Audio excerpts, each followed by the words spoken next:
성도 여러분 안녕하십니까? 오늘은 모세오경 2 네 번째 시간, 그리고 레위기로서는 이제 세 번째 시간이 되겠습니다. 우리가 앞에서 레위기에 대해서 살펴보면서 먼저 이제 5대 제사를 중심으로 한번 정리를 해보았고요. 그래서 번제, 소제, 화목제, 속죄제, 속건제라는 이제 제사를 통해서 어떻게 하나님을 영화롭게 하며 하나님을 경배하며 또 우리의 죄를 씻고 하나님 앞에서 은혜로 새로워질 수 있는가, 이제 그런 길을, 은혜의 길을 열어주신 것을 우리가 보았습니다. 그리고 정결 규정을 통해서 인간이 언제든지 부정해질 수 있는 존재라는 것, 불완전한 존재라는 걸 하나님께 인정하고, 그러므로 스스로를 정결하게 해서 하나님의 거룩하고 정결한 백성으로서 또 살아가고, 또 이 세상을 바라보면서도 늘 그런 하나님 앞에서의 온전함이라는 그런 생각을 가지고 살아갈 수 있도록 돕는 것이 바로 정결 규정이다. 이제 그런 내용들을 같이 좀 정리해 보았습니다. 이제 오늘은 이제 레위기로서는 세 번째 시간으로서 좀 공동체를 중심으로 한 말씀들에 대해서 좀 나눠보려고 합니다. 먼저 우리가 이제 레위기의 가장 핵심적인 그 어떤 주제라고 할까? 그것을 어디서 찾을 수 있는가? 우리가 레위기 19장에 1절, 2절에 이런 말씀이 있는 것을 볼 수 있습니다. 여호와께서 모세에게 말씀하여 이르시되 너는 이스라엘 자손의 온 회중에게 말하여 이르라. 너희는 거룩하라. 이는 나 여호와 너희 하나님이 거룩함이니라. 이제 여기 이제 레위기 19장에 이런 말씀이 있는데, 이 말씀이 바로 레위기의 가장 핵심, 중심되는 구절이라고 할 수 있습니다. 하나님께서 거룩하시기 때문에 하나님의 백성들도 거룩해야 된다. 이제 그러한 정신이 여기 담겨 있는 것이죠. 그런데 또한 이제 우리가 레위기 하면은 놓치지 말아야 할 것이, 레위기라는 이름 자체, 이 레위 지파의 역할 자체가 하나님을 섬기는 그런 지파였고, 그래서 제사와 정결 규정 모든 것들이 어떤 하나님 앞에서의 거룩함이라는 내용들을 많이 담고 있지만, 그러나 어떤 레위기의 중요한 한 축을 이루는 것이 사람과 사람과의 관계라는 것을 우리가 또한 좀 기억할 필요가 있습니다. 그래서 우리가 그 구약 성경 전체를 어떻게 정리할 수 있을까? 예수님이 말씀하실 때 바로 구약 성경의 하나님 사랑과 이웃 사랑이 구약 성경의 핵심이다. 그것을 예수님께서 말씀해 주셨는데, 바로 하나님 사랑을 가장 상징적으로 드러내는 것이 신명기 6장 4절 5절에 있는 말씀입니다. 그래서 내 하나님 여호와를 사랑하라 라는 이제 그런 말씀이 거기 핵심이 되고요. 그리고 이웃을 사랑하라는 것을 잘 드러내주고 있는 말씀, 바로 예수님께서 우리에게 이웃사랑이 바로 구약성경과 선지자들의 어떤 핵심이다라고 말씀하셨을 때, 그때 인용하셨던 말씀이 바로 레위기 19장 18절입니다. 한번 읽어드리면 이렇습니다. 원수를 갚지 말며 동포를 원망하지 말며 내 이웃 사랑하기를 내 자신과 같이 하라. 나는 여호와이니라.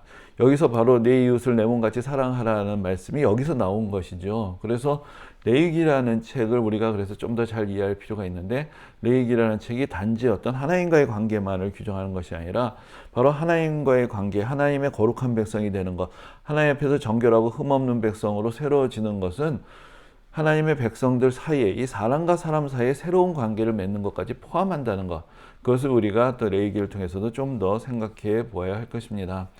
그래서 이제 레위기에 또 특별히 이제 19장부터 그 뒤편에 있는 구절들을 볼 때, 거기에 이제 사람과 사람과의 관계에서 우리가 지켜야 될 그런 어떤 원리들이 잘 드러나 있는 것을 볼 수가 있고, 이제 그런 말씀들을 통해서 하나님 앞에서의 거룩함이란 것이 어떠한 것인가, 이제 그것을 우리가 조금은 더 새롭게 생각을 해볼 수가 있습니다. 근데 여기 이제 몇 가지, 여러 다양한 말씀들이 있지만 큰 주제로 몇 가지만 좀 정리를 해보면요. 먼저 이제 강조되고 있는 것이 바로 불의를 행하지 말라라는 그런 말씀입니다. 이제 19장 11절에서 너희는 도둑질하지 말며 속이지 말며 서로 거짓말하지 말며, 이런 말씀을 통해서 근본적인 어떤 윤리적인 지침을 주고 있는 것이죠. 또 특별히 하나님께서 강조하시는 것이 재판장에서의 공의입니다. 그래서 이제 19장 15절에 보면은 너희는 재판할 때 불의를 행하지 말며 가난한 자의 편을 들지 말며 세력 있는 자라고 두둔하지 말고 공의로 사람을 재판할지며.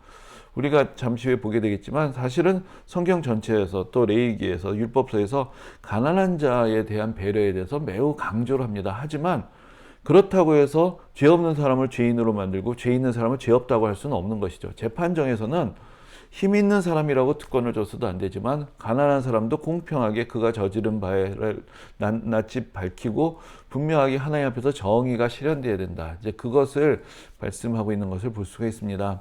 그리고 이 재판정만큼이나 중요하게 다루고 있는 것이 바로 경제적인 면에서의 정직함이고 의로움이죠. 그래서 그 19장 35절 36절에서 보면은 재판할 때나 또 길이나 무게나 양을 잴 때 불의를 행하지 말고 공평한 저울과 공평한 추와 공평한 에바와 공평한 흰을 사용하라. 여기서 이제 저울과 추는 여러분들 잘 아시겠고요. 그러니까 여러분들 시장을 생각하시면은 이제 그 저울이나 추를 사용해서 물건을 뭐 우리가 뭐 500g에 얼마다, 뭐 한 근에 얼마다, 뭐 이런 것처럼 재서 팔 때 그 추나 저울을 속이지 말라는 것입니다.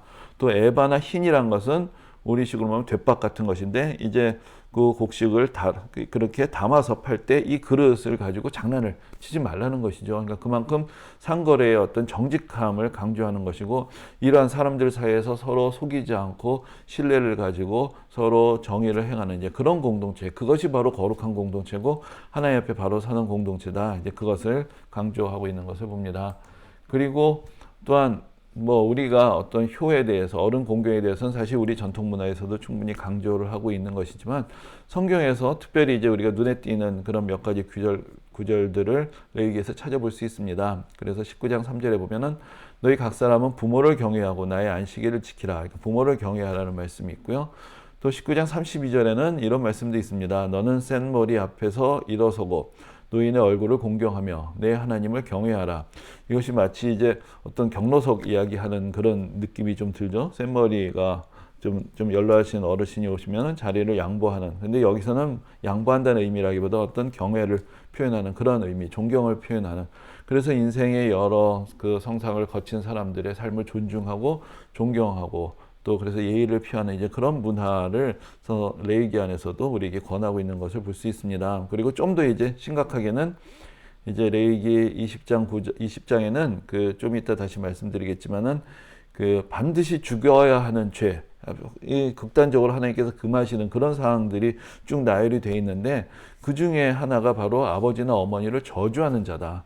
그 아버지나 어머니를 저주하는 자는 반드시 죽여야 한다라는 그런 엄한 명령이 있는 것을 볼 수가 있습니다. 그러니까 그만큼 그 부모에 대한 공경이 바로 하나님에 대한 공경으로 가는 길이고 그래서 우리가 십계명에 대해서도 이야기를 할 때 1계명부터 4계명까지가 하나님과의 관계에 대한 계명이라면 5계명부터 또 마지막 계명까지가 사람에 대한 관계인데 그 문을 열어주는 것이 부모를 공경하라는 말씀이고 그것이 바로 부모의 존재가 우리와 하나님을 연결해주는 그래서 하나님께서 주시는 생명이 부모님을 통해서 우리에게 오고 또 우리가 부모님을 공경함을 통해서 하나님을 경배함을 배우는 이제 그러한 연결된 자리로서의 부모에 대한 공경을 또 십계명에서 강조하는 것을 보는데 레위기에서도 바로 부모를 경외하는 것 그것이 바로 또 하나님을 경외하는 것 어르신들을 경외하는 것이 바로 하나님을 경외하는 것과 연결이 되어 있다. 이제 그것을 또 성경에서 분명하게 또 레위기에서 우리에게 가르쳐 주고 있습니다. 그리고 방금 앞에서 말씀드린 대로 그 반드시 죽여야 하는 죄의 목록들이 이제 20장에 쭉 나오는데 어떤 것들이냐? 먼저는 우상 숭배에 대한 어떤 강한 금지가 있습니다. 그래서 이런 말씀이 있습니다. 그가 이스라엘 자손이든지 이스라엘의 거류하는 거류민이든지 그의 자식을 몰렉에게 주면 반드시 죽이되 그 지방 사람이 돌로 칠 것이요. 여기서 몰렉이라는 신은 그 자식을 제물로 바치게 하는 아주 참 그 야만적인 신이었는데 실제로 이스라엘에서 그러한 몰렉을 섬기는 일들이 그 후로도 여러 번 일어나게 됩니다. 그러니까 이것은 참 극단적인 우상 숭배가 되는 것이죠. 자기 이익을 위해서 또 자기 자식까지 희생하면서 우상을 섬기는 그런 경우이기 때문에 이것을 반드시 끊어야 된다라고 말씀하시는 것이고 또 접신한 자와 박수무당을 음란하게 따르는 자에게는 내가 진노하여 그를 그의 백성 중에서 끊으리니 그러니까 이것도 다 우상을 숭배하고 우상에게 우리를 이끌어가는 그런 사람들을 분명히 끊어야 된다.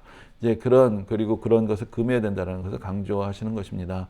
근데 이제 20장을 보면 그만큼이나 또 강하게 우리에게 이야기하시는 것이 바로 성윤리에 대한 것인데 누구든지 남의 아내와 간음하는 자 곧 그의 이웃의 아내와 간음하는 자는 그 간부와 음부를 반드시 죽일지니라. 근데 이것뿐만 아니라 사실 우리가 지금 뭐 다 말씀드리기 민망할 정도로 여러 가지 세세하게 남성과 여성 사이에 벌어질 수 있는 여러 가지 또 부정한 일들, 특별히 또 근심 간의 일들, 이런 부분들, 또 동성애에 대한 이야기, 이런 것들이 하나하나 나열이 되면서 하나님께서 금하신다라는 것을 매우 강하게 또 가르쳐 주는 것이 바로 이제 20장에 있습니다. 이것들이 사람과 사람들 관계에서 이제 바른 관계를 맺어야 된다라는 것으로서 이야기를 하실 때 이 반드시 죽여야 하는 죄의 목록 안에 바로 사람과 사람 사이에 특별히 성적으로 부정한 일들이 포함되어 있고 그것을 통해서 사람과의 관계를 바로잡기를 원하시는 그런 하나님의 뜻이 그 안에 드러나 있다. 그것을 우리가 좀 기억할 필요가 있습니다.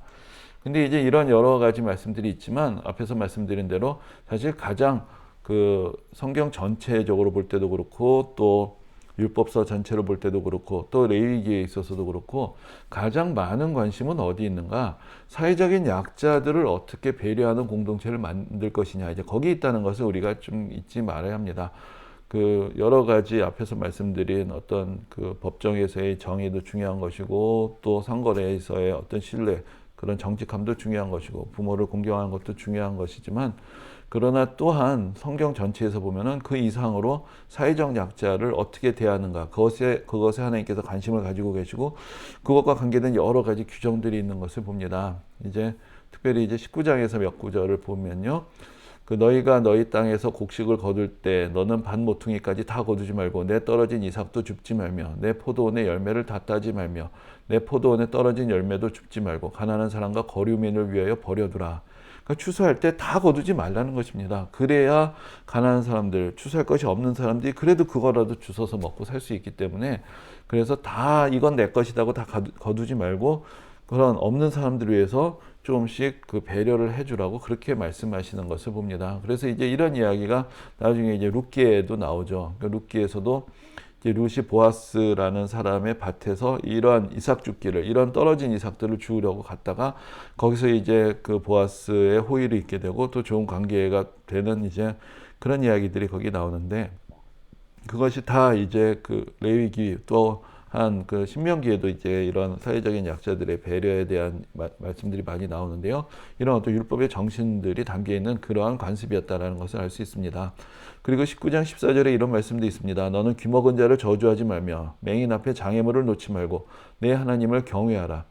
귀먹었다고 안 들린다고 뒤에서 막 욕을 한다든지 또는 맹인 앞에 장애물을 놓고 장난친다든지 이런 그런 장애가 있는 사람들을 배려하고 존중하고 들리지 않는다 할지라도 보이지 않는다 할지라도 그 사람들을 잘 돕고 같이 더불어 살 수 있는 그런 사회를 만들어야 한다는 것을 이제 여기서 레위기에서도 말씀하고 있습니다.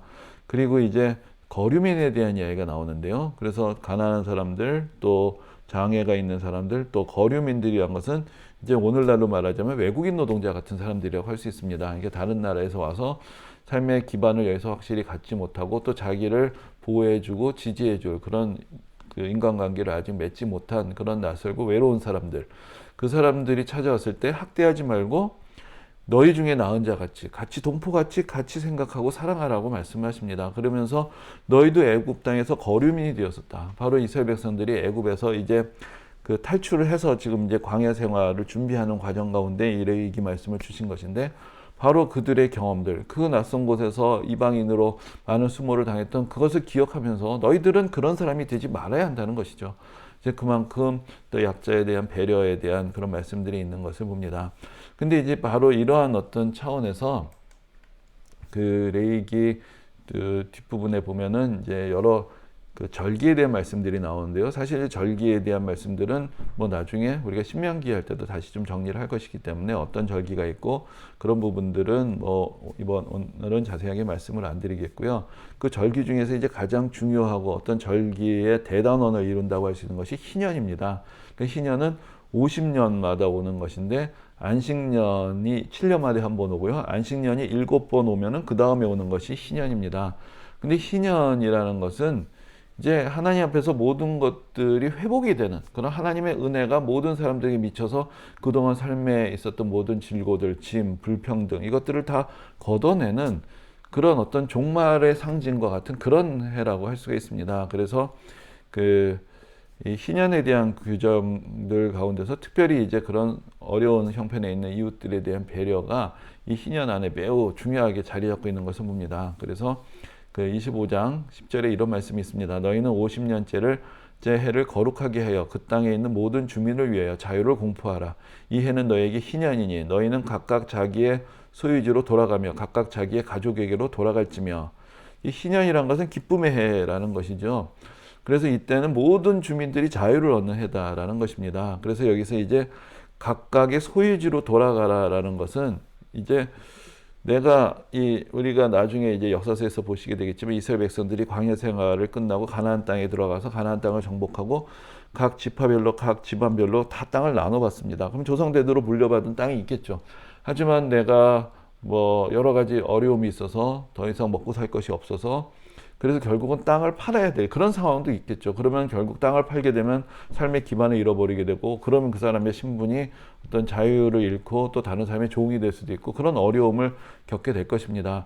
그러한 일시적인 불평등이 있다는 것을 성경이 또 그 율법서가 금하진 않습니다. 그러나 한계가 있어야 한다는 것이죠. 내가 50년이 지나면 그 기간으로 고난은 족하다는 것입니다. 그래서 50년이 지나면 원래 자기가 물려받았던 그 땅을 돌려받을 수 있게 돼 있습니다. 그러면 여기서 여러 가지 복잡한 경제 문제들이 벌어지겠죠. 그러니까 내가 이 땅을 내놓고 그나마라도 먹고 살 걸 구할 때는 일종의 돈을 받고 그 땅의 소유권을 넘겨줬을 텐데, 근본적으로 이스라엘에서는 그 율법서에서는 소유권을 넘겨줄 수 없도록 되어 있습니다. 왜냐하면 누구도 소유권을 갖고 있지 않기 때문에. 그래서 여기 소유지라는 것을 가로 열고 분배받은 토지라고 다시 설명을 해놨는데, 그 25장 23절에 이렇게 하나님께서 말씀하십니다. 토지를 영구히 팔지 말 것은 토지는 다 내 것임이라. 너희는 거류민이여 동거하는 자로서 나와 함께 있느니라. 그러니까 토지는 기본적으로 다 하나님 것이기 때문에 사람들이 팔고 사고 할 수가 없는 것입니다. 단지 사용권을 양도한다라고 할 수 있고, 그 대가로 어느 정도 금전적인 보상을 받는 것인데, 그것은 다 그래서 모든 거래가 50년 후에는 돌려준다라는 것을 전제로 거래가 이루어지게 돼 있는 것이죠. 그래서 이제 거기에 대한 자세한 내용들은 나중에 또 신명기 할 때 또 다시 절기에서 다루면서 말씀을 드리겠지만은, 그래서 이제 여기서 중요한 것은 내가 아무리 여러 가지 어려운 형편에 처했고 이제 나는 끝장이다 생각할지라도 그것을 인내하고 잘 견뎌내면 다시 회복이 된다는 것입니다. 새 출발할 수 있는 가능성이 있다는 것이죠. 그래서 이제 내가 원래 조상들에게 물려받던 땅도 내가 그것을 어쩔 수 없이 다 내놓았다 할지라도 50년이 지나면 그것을 돌려받을 수 있습니다. 그리고 내가 자유인의 신분을 잃고 종이 됐어도 이제 25장에 39절, 42절에 이런 말씀이 있습니다. 너와 함께 있는 내 형제가 가난하게 되어 내게 몸이 팔리거든 너는 그를 종으로 부리지 말고 품꾼이나 동거인과 같이 함께 있게 하여 희년까지 너를 섬기게 하라. 그때에는 그와 그의 자녀가 함께 내게서 떠나 그의 자손과 그의 조상, 그의 가족과 그의 조상의 기업으로 돌아가게 하라.